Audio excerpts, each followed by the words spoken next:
अस्सलामुअलैकुम, welcome back to our YouTube channel. Last time हमने question number 5 किया था और मैंने 6 और 7 आपको होमवर्क दिया था। अभी ये न्यू चीज है। मैंने आपको इस चैप्टर के स्टार्टिंग में बताया था कि हम लोग इस चैप्टर में दो चीज के इश्यू करने के बारे में पढ़ेंगे, एक शेयर और एक डिबेंचर। पहले मैंने आपको शेयर इश्यू करने का बता दिया था, जिसमें हमने चारों रीजन पढ़ लिए हैं। अब डिबेंचर के इश्यू करने के बारे में पढ़ेंगे। मैंने आपको स्टार्टिंग में यहाँ पे बताया था कि डिबेंचर को इश्यू करने के सिर्फ एक ही रीजन होता है, वो होता है कैश। सही है। अब यहाँ पे वापसी आता है। ये भी मैंने आपको बताया था कि शेयर की पावर वैल्यू 10 होती है, जबकि इसकी पावर वैल्यू फिक्स्ड होती है 100। और जब भी हम बात करेंगे कि हमें पावर वैल्यू से मल्टीप्लाई करना है तो डिबेंचर को, तो याद रखिएगा हम 10 से नहीं 100 से मल्टीप्लाई करेंगे। अब एक जगह मैंने आपको ये भी बताया था कि डिबेंचर हमारा डिबेंचर होल्डर कहलाता है। डिबेंचर परचेज करने वाला हमारा डिबेंचर होल्डर कहलाता है, जबकि ये हमारा ऑनर नहीं, ये हमारा क्रेडिटर होता है, जिसे हमें उधार वापसी करना होता है। क्रेडिटर उधार देने वाला, सही है, उधार देने वाला, उधार देने वाला। तो आपको मैंने स्टार्टिंग में भी बता दिया था कि इसमें हम लोग हम डिबेंचर होल्डर जो होता है, हमें इसको पेमेंट करनी होती है। इसकी हर एक ट्रांजैक्शन में हमें 2 एंट्रीज बनानी होगी, जिसकी हमें एक में हम उधार लेने वाला और दूसरे में हमें उधार देने वाला बताना होगा। सही है। अब इसमें ये बात याद रखिएगा। पहली एंट्री तो वही है कि रीजन हमारा डेबिट होगा। मैंने इसका रीजन आपको बताया, इसका रीजन सिर्फ एक ही होता है, कैश। सही है। इसमें वैसे ही होगा नंबर ऑफ डिबेंचर को, इसमें हम लोग नंबर ऑफ डिबेंचर बोलेंगे, क्योंकि हम शेयर इश्यू नहीं कर रहे, हम डिबेंचर इश्यू कर रहे हैं, तो इसलिए number of debenture multiply bye market value debit होगी। और क्रेडिट होगा डिबेंचर पेबिल। वहां पे हमारा शेयर कैपिटल क्रेडिट होता था, यहाँ पे डिबेंचर पेबिल क्रेडिट होगा।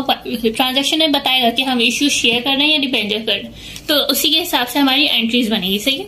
तो डिबेंचर पेबिल होगा, वैसे ही नंबर ऑफ डिबेंचर को मल्टीप्लाई करेंगे पावर वैल्यू से, पावर वैल्यू हमारी 100 होगी, तो हमारा क्रेडिट होगा। इसी तरह अब जब डिफरेंस हमारा अगर डेबिट पे आएगा तो वो डिस्काउंट ऑन डिबेंचर होगा, यानी कि डिबेंचर पे मिलने वाला डिस्काउंट। सही है।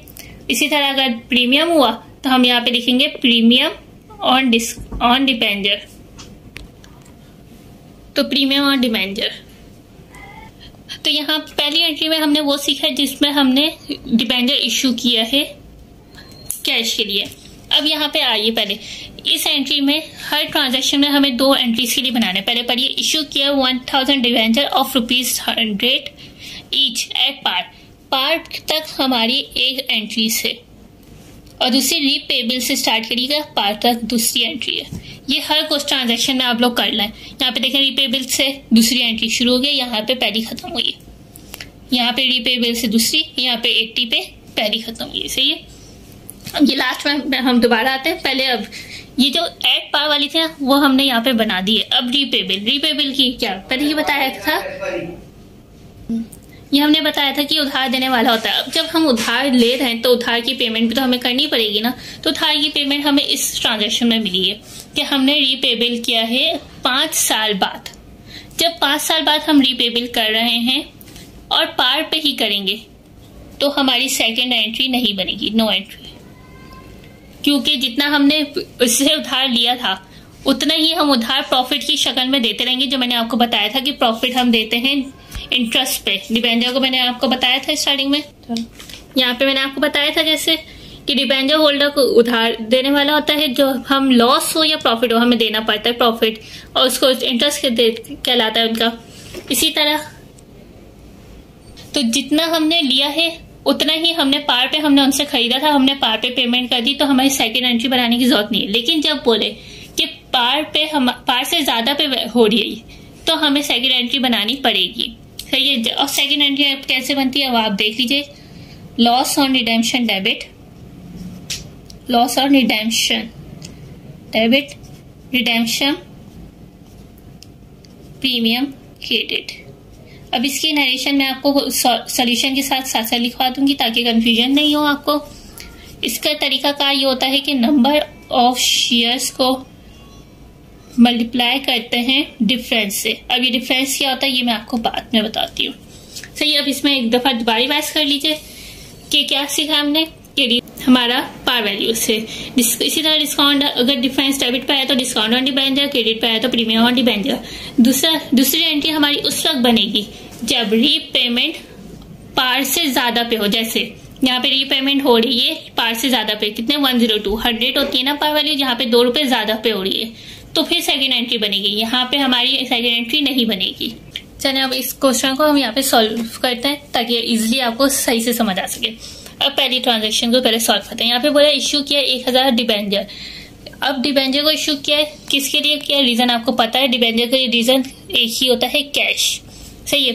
अब ना इसका भी तरीका क्या वही है, नंबर ऑफ डिबेंचर क्या है, 1000 डिबेंचर इश्यू किया है तो 1000 debenture number of debenture multiply bye market value. यहाँ पे मार्केट वैल्यू नहीं है कि अभी हम सिर्फ पहली ट्रांजेक्शन को देख रहे हैं, पहली ट्रांजेक्शन। सही है, इसमें मार्केट वैल्यू नहीं है तो हम पार वैल्यू से ही मल्टीप्लाई करेंगे। तो ये हो गया 1 लाख। डिबेंचर इश्यू किया है तो यहाँ पे डिबेंचर पेबल क्रेडिट हुआ,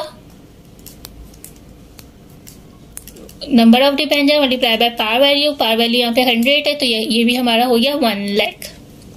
सही है। अब इसकी नरेशन में लिखवा देती हूँ, to issue debenture for cash. Simple है, वहां पे हम शेयर इश्यू कर रहे थे तो हम मेंशन कर रहे थे कि हम शेयर इश्यू कर रहे हैं। यहाँ पे हम डिबेंचर इश्यू कर रहे थे तो हमने मेंशन किया कि हम डिबेंचर इश्यू कर रहे हैं, टू इश्यू डिबेंचर। सही है। अब आते हैं, अब इसके बी पार्ट में आते हैं। अब हम अगर रीपेमेंट, मैंने बताया था कि अगर रीपेमेंट पार से ज्यादा पे होगी तो बनेगी, वरना हम यहाँ पे एंट्री नहीं बनाएंगे। यहाँ पे बने रीपेबल हो रहा है 5 साल बाद पार पे, तो यानी कि यहाँ पे एंट्री नहीं बनेगी। अब आते हैं हम सेकंड एंट्रीज पे। सेकंड एंट्री में बोला है इश्यू किया 1000 डिबेंचर 100 रुपए वाले 110 में, तो डिबेंचर इश्यू करने का reason cash, number of debenture 1000, market value 110। तो जब हमने इसको मल्टीप्लाई किया तो एक आया 1,10,000। सही है। अब क्या इश्यू किया हमने, डिबेंचर, तो इसलिए हमारा क्रेडिट हुआ debenture payable. Number of share हमारा आ गया, नंबर ऑफ डिबेंचर आ गया हमारा 1000। अब यहाँ पे आएगा पार वैल्यू। तब आप याद रखिएगा शेयर कैपिटल हो या डिबेंचर पेबल हो, वो हमेशा पार वैल्यू से ही होता है। तो जब हमने इसको मल्टीप्लाई किया तो हमारे पास आंसर आया 1 लाख। अब डिफरेंस हमारे क्रेडिट साइड पे आ रहा है 10,000 का, तो डिफरेंस क्रेडिट पे आता है तो हमारा होता है प्रीमियम ऑन डिबेंचर। सही है। अब इसकी नरेशन भी छोटी सी है, वो भी लिखवा देती हूँ, to issue debenture for cash at premium. सही, ये हो गया। अब इसके 2B पे आते हैं। 2B में बोला है रीपेमेंट हो रही है 5 साल बाद पार पे, जब पार पे ही हो रही है तो यानी कि नो एंट्री। अब हम आ जाते हैं पॉइंट नंबर 3 पे। सही, 3 पे बोला पहले हम लोग यहाँ तक पढ़ेंगे 80 तक।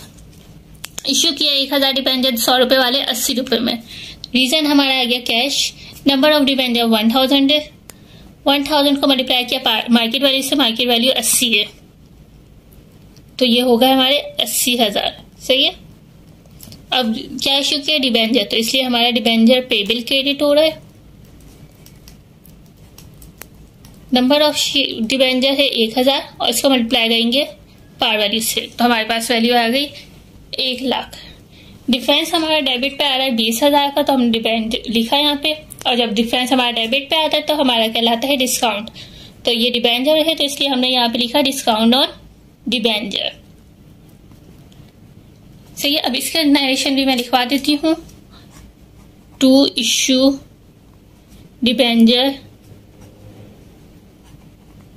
For cash at discount. ये हमारा 3A हुआ है। अब 3B पढ़ के देखते हैं क्या रीपेमेंट की एंट्री बनेगी या नहीं। देखें, इसने बोला रीपेमेंट 2 साल बाद हो रही है 105, यानी कि नॉर्म पार वैल्यू से ज्यादा पे हो रही है। कितना पार वैल्यू 100 होती है ना, ये हो रही है 105 पे, तो हमारी सेकंड एंट्री बनेगी। इसका हमने नाम दे दिया 3A, यहाँ पे हमने नाम दे दिया 3B। जब रीपेमेंट पार से ज्यादा पे हो तो सेकंड एंट्री बनती है और वो ऐसे बनेगी, लॉस ऑन रिडेम्पशन डेबिट और रिडेम्पशन प्रीमियम क्रेडिट। अब इसकी एंट्री कैसे बनती है, इसकी अमाउंट कैसे आती है, सॉरी, नंबर ऑफ शेयर यहाँ पे कहाँ गिवन है, यहाँ पे दिया हुआ है 1000, तो 1000 को मल्टीप्लाई करेंगे डिफरेंस से। मैंने यहाँ पे आपको बताया था कि डिफरेंस से मल्टीप्लाई करते हैं। अब डिफरेंस क्या होता है वो मैं आपको सिखाती हूँ। डिफरेंस हमारा होता है पार वैल्यू और मार्केट वैल्यू रीपेमेंट वाली मार्केट वैल्यू को माइनस करेंगे, जो वैल्यू है वो। जैसे पार वैल्यू हमारी होती है 100, तो यहाँ पे हमने लिखा 100। मार्केट वैल्यू रीपेमेंट वाली मार्केट वैल्यू ये 105। हम 80 नहीं लेंगे मार्केट वैल्यू, हम अभी सेकंड एंट्री में पहुंच चुके हैं, तो सेकंड एंट्री वाली मार्केट वैल्यू लेंगे। सेकंड एंट्री वाली मार्केट वैल्यू 105 है, दोनों को माइनस किया तो हमारे पास 5 आया, तो ये डिफरेंस हमारा 5 हुआ। सही है, तो इसलिए यहाँ पे हमने 5 से मल्टीप्लाई किया तो आया 5000, तो ये 5000 हमारी एंट्री बन गई। अब इसकी नरेशन लिखते हैं, to record loss on redemption. ये थोड़ा कंफ्यूजन वाला है, इसको इसीलिए मैं इसका लास्ट पॉइंट अभी आपको कंप्लीटली समझा रही हूँ ताकि आपको क्वेश्चन कंप्लीट आ जाए। यहाँ पे आते हैं, देखें पहले जब देखेंगे डिबेंचर वाला है तो सबसे पहले एक ट्रांजैक्शन को 2 हिस्सों में डिवाइड कर दीजिए। एक रीपेबल से शुरू करिए और दूसरा रीपेबल पे खत्म करिए। यहाँ से यहाँ तक रीपेबल पे खत्म किया और यहाँ से रीपेबल से शुरू किया 102 तक। सही, अब पहले इसको देखते हुए सॉल्व करें।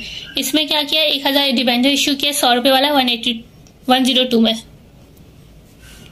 तो यहाँ पे रीजन क्या हुआ, कैश डेबिट 1000 को मल्टीप्लाई किया मार्केट वैल्यू यहाँ पे 102 है,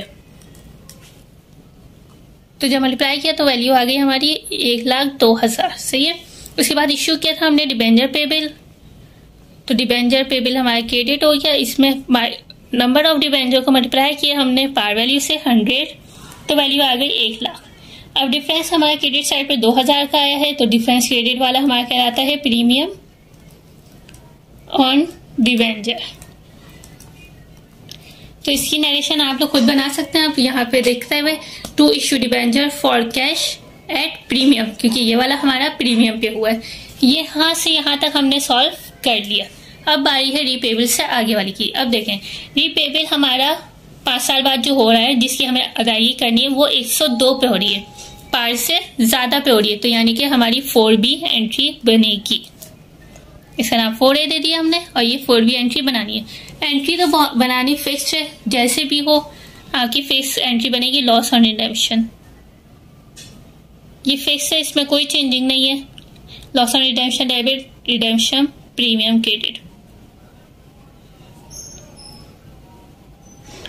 अब इसमें अमाउंट कहाँ से आएगी, नंबर ऑफ शेयर्स आपको यहाँ पे गिवन है 1000, यहाँ पे हमने नंबर ऑफ शेयर लिया। अब डिफरेंस को मल्टीप्लाई करना है। डिफरेंस कहाँ से निकालें, यहाँ पे आइए वापसी, यहाँ पे देखें क्या था, पार वैल्यू को माइनस करेंगे मार्केट वैल्यू रीपेमेंट वाली मार्केट वैल्यू 102, तो वैल्यू क्या आई हमारे पास वापसी 2, तो यहाँ पे मल्टीप्लाई करेंगे 2 से, तो हमारे पास वैल्यू आ गई 2000।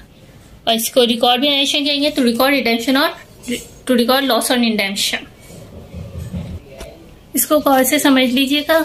इसके तरह का मैं एक क्वेश्चन आपको होमवर्क के लिए दे रही हूँ, बहुत इजी है, बस उसमें ध्यान यही रखिएगा कि डिफरेंस आपको रीपेमेंट की मार्केट वैल्यू से लेना है और सेकेंड एंट्री उस वक्त बनेगी जब रीपेमेंट मार्केट पार वैल्यू से ज्यादा पे हो रही हो तब। सही है, ये क्वेश्चन नंबर 9 है। इसमें स्टार्टिंग में पहले आपको शेयर्स वाले गिवन है, जिसमें आप पहले शेयर्स के सारे एंट्रीज बनाएंगे, उसके बाद फिर डिबेंचर्स वाले गिवन है। मैं आपको दिखा देती हूँ। यहाँ पे शेयर इशू किया है, यहाँ पे भी शेयर इशू किया है, यहाँ पे नंबर ऑफ शेयर, यहाँ पे देखें 2000 डिबेंचर इशू किया है, और यहाँ पे रीपेमेंट का भी आपसे पता चल जाएगा कि डिबेंचर वाली एंट्री है, एंड की 3 डिबेंचर वाली, स्टार्ट की 3 शेयर्स वाली। तो आप इसको सॉल्व करिएगा, अगर समझ आ जाए तो बहुत अच्छी बात है, अगर नहीं आए तो आप कमेंट सेक्शन में मुझसे पूछ भी सकते हैं। नेक्स्ट क्वेश्चन में मैं इसी तरह का एक क्वेश्चन करवाऊंगी जिसमें शेयर्स और डिबेंचर दोनों गिवन होगा। अभी के लिए इतना काफी है, मिलते हैं नेक्स्ट वीडियो में नेक्स्ट क्वेश्चंस के साथ। तब तक के लिए आप हमारे चैनल को सब्सक्राइब जरूर कर लीजिएगा और बेल आइकन को भी प्रेस कर लीजिएगा। Thank you.